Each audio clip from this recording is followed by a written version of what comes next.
নমস্কার বন্ধুরা, জয় শ্রীরাম, জয় হনুমান, জয় বাগেশ্বর ধাম। পঞ্চমুখী হনুমানের কথা তো আমরা সবাই জানি। তো পঞ্চমুখী হনুমানের রহস্যটা জানেন কি?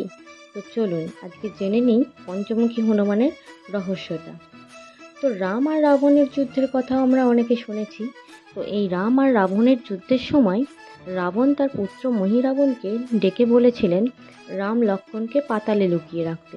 পিতার আজ্ঞা পালন করতে মহিরাবণ মায়া বশে বানর সেনাদের নিদ্রায় আচ্ছন্ন করে দেয় এবং তারপর রাম আর লক্ষ্মণকে নিদ্রাচ্ছন্ন অবস্থায় অপহরণ করে পাতালে নিয়ে আসে।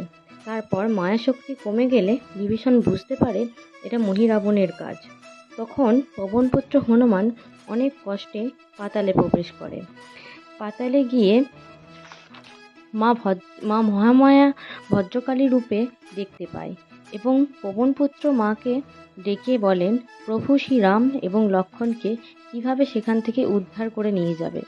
তারপর মহিরাবণ বধের উপায় জেনে যায় পবনপুত্র।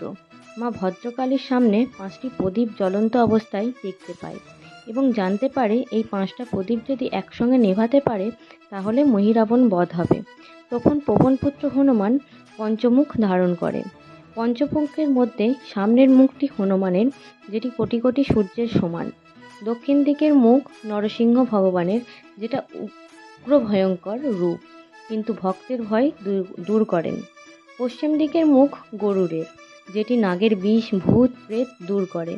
ইনি সমস্ত রোগ থেকে মুক্তি পেতে সাহায্য করেন। উত্তর দিকের মুখ শূকরের, এই মুখ আকাশের মতন কৃষ্ণ রঙের হয়। পঞ্চমুখী হনুমানের উপরের মুখ ঘোড়ার, এটি খুব ভয়ানক, যেটি হনুমানকে যুদ্ধ করতে সাহায্য করেছিলেন এবং এনার সাহায্যে হনুমান তারক নামের এক দৈত্যকে বধ করেছিলেন। পঞ্চমুখী হনুমানের 5 মুখ 5 অবতারের শক্তি রয়েছে, তাই হনুমানজি সব কঠিন কাজ করতে সক্ষম। জয় শ্রীরাম, জয় হনুমান। আমাদের চ্যানেলের এই ভিডিওটা যদি আপনাদের ভালো লেগে থাকে তো প্লিজ লাইক আর সাবস্ক্রাইব করে আমাদের পাশে থাকবেন আরও এরকম অনেক ভিডিও পেতে।